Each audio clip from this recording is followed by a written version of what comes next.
जब तक ये जीव मोह में बंधा हुआ है तब तक तो ये जीव ही है। जब ये जीव जल में कमल जैसे संसार में रहना सीख ले तब ये जीव शिव बन जाता है। शिव का अर्थ होता है ईश्वर का रूप हो। इसके लिए कबीर साहब भी कहते हैं, कस्तूरी कुंडल वसे मृग ढूंढे बनमाए, ऐसे घट घट राम है दुनिया जाने लाए। सभी महान पुरुषों के विचार एक संगम बन जाते हैं। कबीर कहते हैं, जैसे मृगा की नाभि में कस्तूरी होती है और कस्तूरी जब पक जाती है तो उसमें खुशबू आती है। उस खुशबू से मृगा बहुत खुश होता है और मृगा उस कस्तूरी को ढूंढने के लिए निकल पड़ता है। पूरे जंगल में दौड़ता है, भागता है, चलता है, ढूंढता है, खोजता है। खोजते खोजते थक जाता है और गिर पड़ता है और गिर कर मर भी जाता है, लेकिन कस्तूरी को नहीं पाता है। क्यों? क्योंकि वस्तु अंते खोजे अंते क्यों कर आवे हाथ, ज्ञानी सोई सराहिए जो पारख रखे साथ। कस्तूरी कहाँ है? मृगा की नाभि में। मृगा ढूंढता कहाँ है? पूरे जंगल में। तो कबीर साहब कहते हैं कि वस्तु अंते खोजे अंते क्यों करे आवे हाथ। वस्तु यहाँ है और ढूंढते वहाँ है तो कैसे हाथ आएगी। ज्ञानी वही है जो ठीक से परख ले कि वस्तु कहाँ है। कबीर कहते उसकी मैं सराहना करता हूँ। भगवान को ढूंढते ढूंढते जीवन की शाम हो जाती है और भगवान ने जो रामायण में कहा है उसको कोई समझता नहीं है। कृष्ण ने गीता में कहा उसको कोई मानता नहीं है। सब अपनी अपनी धुन में लगे हुए हैं, अपने अपने तरीके से भगवान को ढूंढ रहे हैं, भगवान के लिए भजन बना रहे हैं और भजन गा रहे हैं कि कहाँ तुमको ढूंढूं, कहाँ तुमको पाऊं, अपना मिलने का पता तो बता दो, मैं आ जाऊंगा। अपना एड्रेस बताइए, मैं ट्रेन से आ जाऊंगा, कार से आ जाऊंगा, उड़ के आ जाऊंगा, कूद कर आ जाऊंगा, लेकिन आ जाऊंगा, मोटरसाइकिल है, रात में आ जाऊंगा, तुमको मिल लूँगा। लेकिन भगवान से पूछो तुमको मिलना चाहता कि नहीं चाहता है? तुमको मिलना ही नहीं चाहता है, क्योंकि मिलकर करेगा भी क्या। तुम मिलोगे, तुमसे भी पूछता हूँ, अगर भगवान मिल जाए तो क्या करोगे? तो तुम यही कहोगे भगवान के हम पाँव छू लेंगे। और इतने लोगों से भगवान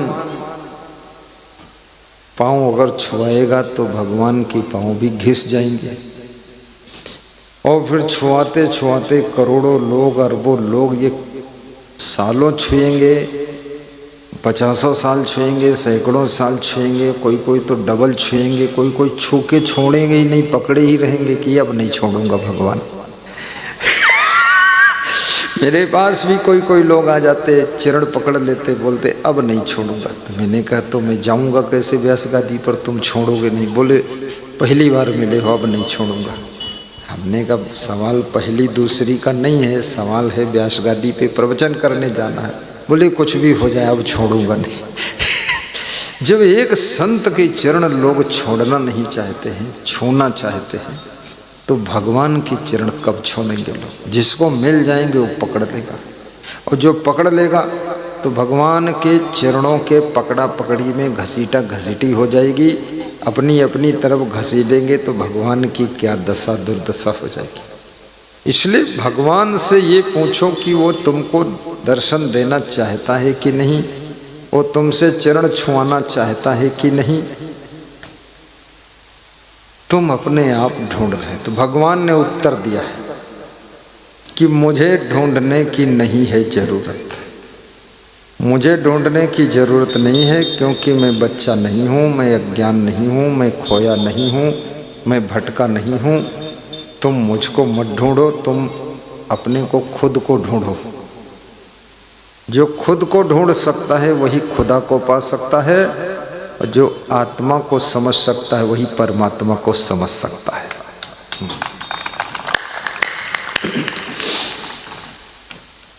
मुझको कहाँ ढूंढो बंदे, मैं तो तेरे पास में, ना मक्का में ना तो मदीना और ना काबा कैलाश में। अरे खोजी होई तुरंत मिल जाऊं, एक पल की तलाश में। मुझको कहाँ ढूंढे बंदे, मैं तो तेरे पास में।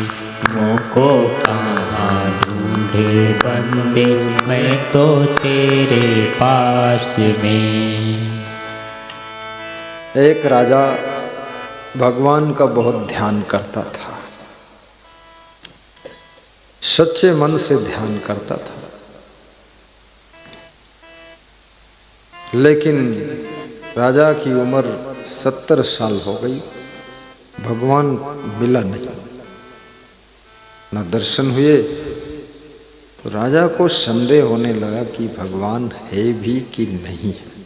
आखिर 70 साल से भगवान की माला फेर रहा हूँ, जप रहा हूँ, सब कर रहा हूँ, ध्यान लगा रहा हूँ, कुछ है नहीं लग रहा है।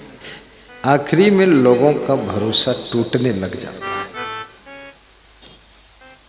तो जिस रात उसका भरोसा टूटने लगा, उसी रात राजा का गुरु आया और गुरु ने कहा, जो सबसे ऊंचा पहाड़ पूरब की तरफ दिख रहा है, वहां जाओ, तुमको भगवान मिलेंगे, भरोसा मत तोड़ो। अगर भगवान मिल भी जाए तो क्या तुम पहचान पाओगे कि यही भगवान है? क्योंकि तुमने भगवान की शक्ल अपने अपने मन में अलग अलग रूप गढ़ करके रखा है। तो तुमको जब भगवान मिलेंगे और चेहरे में कुछ बदलाव होगा तो तुम पड़ोस से निकल जाओगे, फिर भी समझ ना पाओगे यही भगवान है। और हमारे बचपन में विचारक समझाते थे कि जिस दिन भगवान नहीं मिलता उस दिन भोजन भी नहीं मिलता है। भगवान तो रोज मिलता है, भोजन रोज मिलता है, लेकिन हम भगवान को पहचान नहीं पाते हैं, भगवान मिल के चला जाता है। और भगवान ने ये भी कहा है कि हम मनुष्य के रूप में आते हैं, मनुष्य के रूप। और कब आते हैं? जब पाप बढ़ता है, पुण्य घटता है, धर्म घटता है, अधर्म बढ़ता है, तब भगवान पापियों का नाश करने के लिए आते हैं और पुण्य आत्माओं को शांति पहुंचाने के लिए आते हैं। जब जब हो ही धर्म की हानि, बाढ़हि असुर अधम अभिमानी।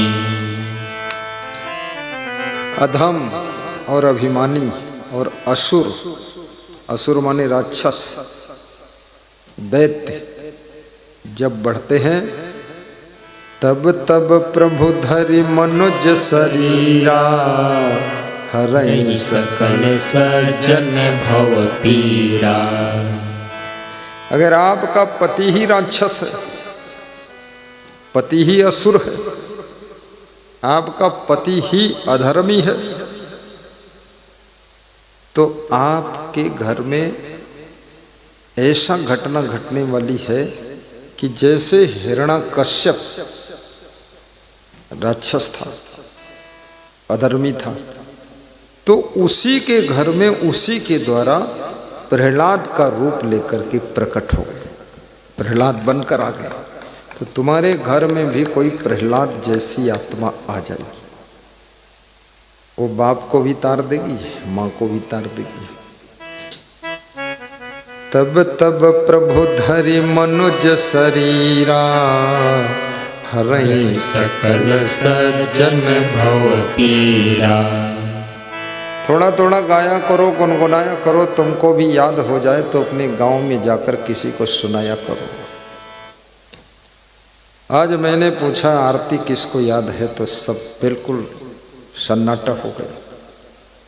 तो एक महिला थी पन्ना जिले से, डॉक्टर की पत्नी, डॉक्टर धर्मेंद्र, उसकी पत्नी लक्ष्मी राजा, उसने कहा मुझे याद है, तो उसने शुरू कर दिया। तो सब पुरुष लोग देखते रह गए कि अरे इसको याद, हमको याद नहीं। कोशिश करोगे तो याद हो, ऐसे याद नहीं होता। कितने लोगों को तो सब कुछ भूल गया है, बस लोन तेल लकड़ी याद है, और पत्नी और साली साला और लड़की याद है, लकड़ी और लड़की बाकी सब भूल गए। खोपड़ी बची है, दिमाग गायब है, पूरा कुछ नहीं। भारी टेंशन, तनाव, चिंता, और इतना परेशान होकर के संसार में कुछ भी मिलने वाला नहीं। थोड़ा ये भजन, ये चौपाइयाँ, ये आपकी टेंशन को खत्म करने के लिए। हर समय 24 घंटे इस माया मोह में क्या गूंथते रहते हो, मेरी समझ में नहीं आता। कौन ज़्यादा डेवलप कर दिया तुमने? हेलीकॉप्टर लाए हैं, इसमें किसके पास हेलीकॉप्टर है? किसी के पास नहीं है। इसमें ऐसा कौन है जिसके पास मर्सिडीज 1.5 करोड़ की गाड़ी है, कार? हाथ उठाओ, कोई नहीं। और खोपड़ी रात दिन पंचर कर रहे फालतू, ये सब बकवास, इससे छुट्टी लो। हंसते रहो, ये जिंदगी बेकार न हो जाए, बेकार न हो जाए। और मर्सिडीज कार आ भी गई तो होगा क्या उससे? आप तो आप हो ना। सोना जेब में रखो तो सोना, बैग में रखो तो सोना, गोदरेज में रखो तो सोना, लॉकर्स में रखो तो सोना, कान में पहनो तो सोना, नाक में पहनो सोना, और मिट्टी में डाल दो तो भी सोना। सोना तो सोना है। तो तुम हो। तुम कार में बैठो तो तुम, बैलगाड़ी पर चलो तो तुम, मोटरसाइकिल पर चलो तो तुम, साइकिल पर चलो तो तुम, पैदल चलो तो तुम, तो तुम तो तुम तो तुम, और कौन? आखिर तो तुम ही हो ना मुख्य रूप से। ऐसा क्या चिंता करते फालतू? जैसे आप थैला लेकर के मेहमानी जाते हो, मेहमानी समझते हो? पहुनई समझते हो?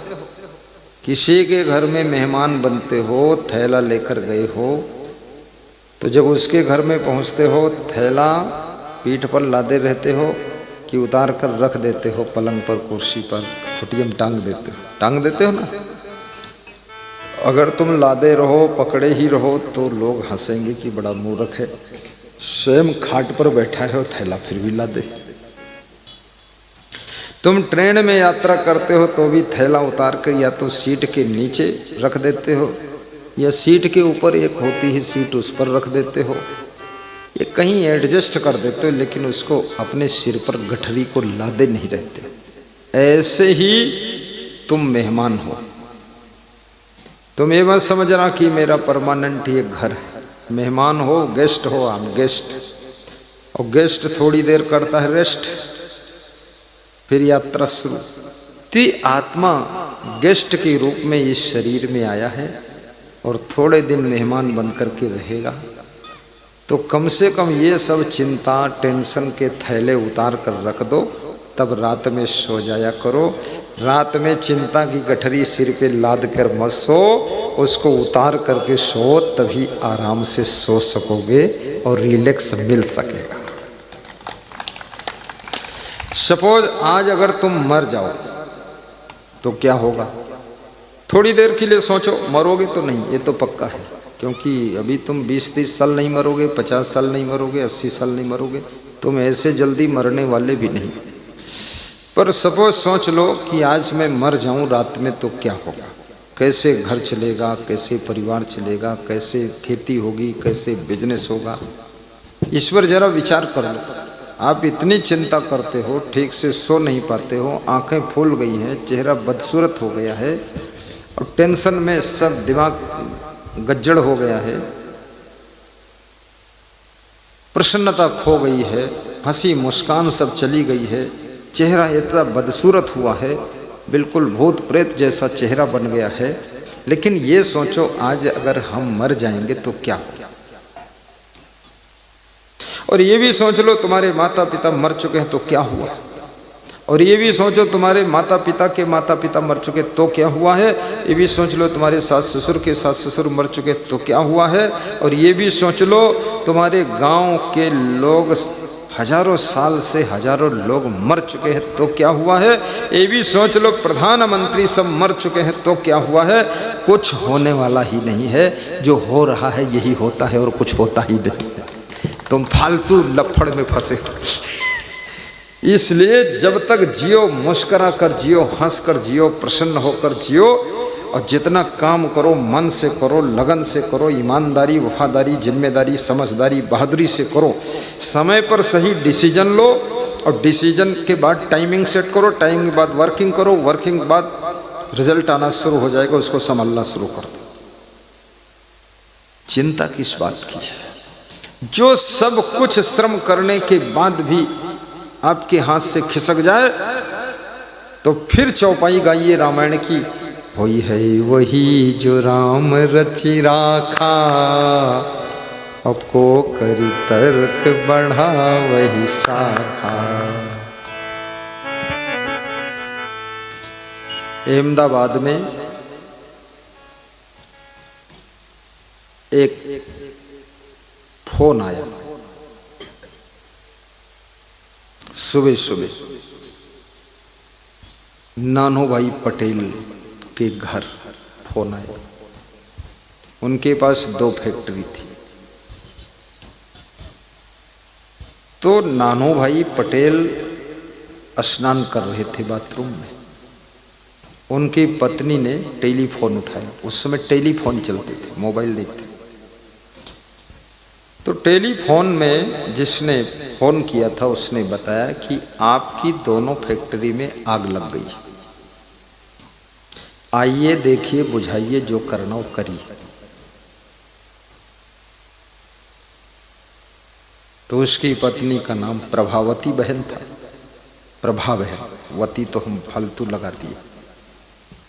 तो उसने फ़ोन उठाया, कहा ठीक है, कसो ओंदो नहीं, और अपने पति को कुछ नहीं बताया। फैक्ट्री जल रही है। स्नान करके पति निकला, चाय पिलाया, नाश्ता खिलाया और फिर कहा कि आज मेरी भी इच्छा है कि मैं आपके साथ फैक्ट्री चलूँगी। क्योंकि पत्नी को डर था कहीं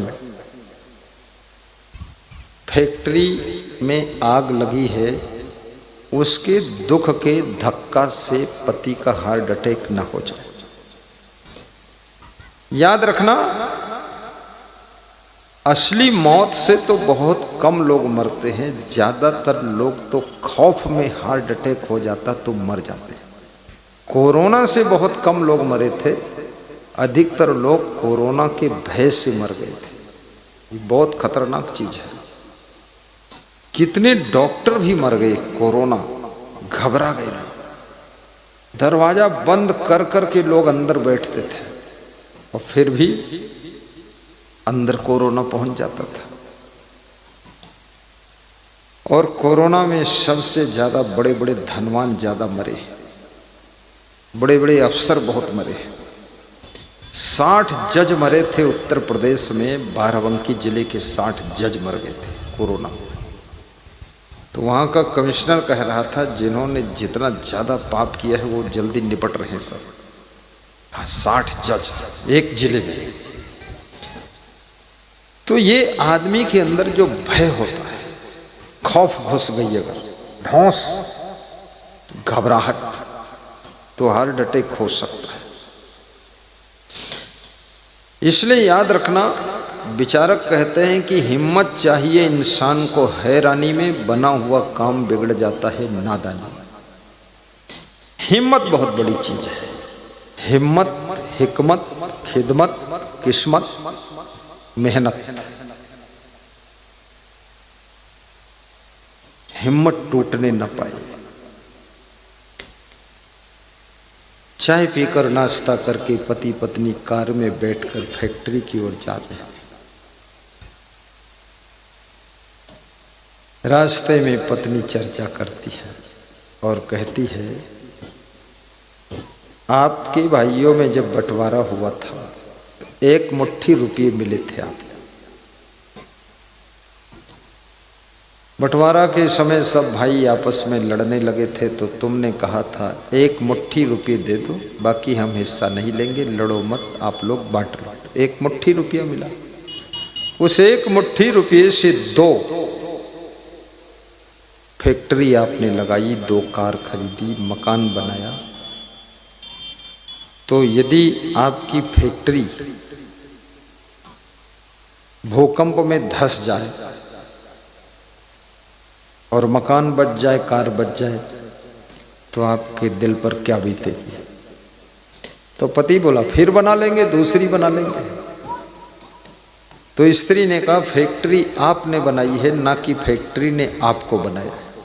तो फैक्ट्री बनाने वाला अगर जीवित है, सुरक्षित है, तो फिर बना सकता है। ये रास्ते में चर्चा किया, जाकर देखा तो फैक्ट्री जल रही है। तो स्त्री मुस्कराई, बोली कि यही समझा रही थी, इसीलिए मैं आई हूँ कि इतना बड़ा नुकसान देख करके कहीं आपका हार्ट अटैक न हो जाए। तो पति ने कहा, ठीक है, जल जाने दो, अब इसमें जो बचेगा वो सब हम साधु लोगों को दान कर देंगे, ऐसा बोल दिया। तो उसमें बहुत कुछ बच भी गया। तो हमारे नेपाल बॉर्डर भी वो दान करने आई और 15 दिन रह करके सेवा भी किया। तो मैंने कहा, सब जल गया है, जो बच गया है तो सब दान मत करो। अरे बोले, सबसे बड़ा धन तो हमारा पति है, ये बच गया यही ठीक है, बाकी तो सब हो जाएगा। ये मर जाता, हार्ट अटैक हो जाता। गुजरात में ज़्यादातर हार्ट अटैक होते हैं क्योंकि गुजरात के लोग तेल में डूबी हुई चीज़ें बहुत खाते हैं, जिससे कोलेस्ट्रॉल उनके हार्ट पर जमा हो जाता है, हार्ट अटैक होता है। मीठा बहुत खाते गुजरात के लोग, जिससे उनको बहुत बीमारियां आ जाती हैं। अब धीरे धीरे गुजरात के लोग सावधान होते जा रहे हैं। कभी कभी तेल में डूबी हुई चीज़ें खाओगे, कुछ नुकसान नहीं होगा। थोड़ा सा खाओगे तो नुकसान नहीं होगा, लेकिन रोज अगर तुम खाओगे तो हार्ट पर चिकनाई इकट्ठा होगी, कोलेस्ट्रॉल इकट्ठा होगा, तो हार्ट अटैक होने की ज़्यादा संभावना। जो लोग हंसते नहीं हैं उनको हार्ट अटैक ज़्यादा होता है। और 30 वर्ष की उम्र से जब आगे लोग बढ़ते हैं तो हंसना कम कर देते हैं, और 40 साल की उम्र में हंसना धीरे धीरे बंद कर देते हैं, और 50 साल की उम्र में बिल्कुल हंसना पूरा स्टॉप कर देते हैं, और 60 साल में तो ऐसे बैठते हैं जैसे कोई बूढ़ा बंदर बैठा हुआ है, इधर उधर देखते रहते हैं क्या हो रहा है। इसका नाम जिंदगी नहीं है। भगवान श्री राम वनवास हुआ तो भी मुस्कुरा कर गए, केवट ने नाव लाने को मना किया तो भी मुस्कुरा दिए,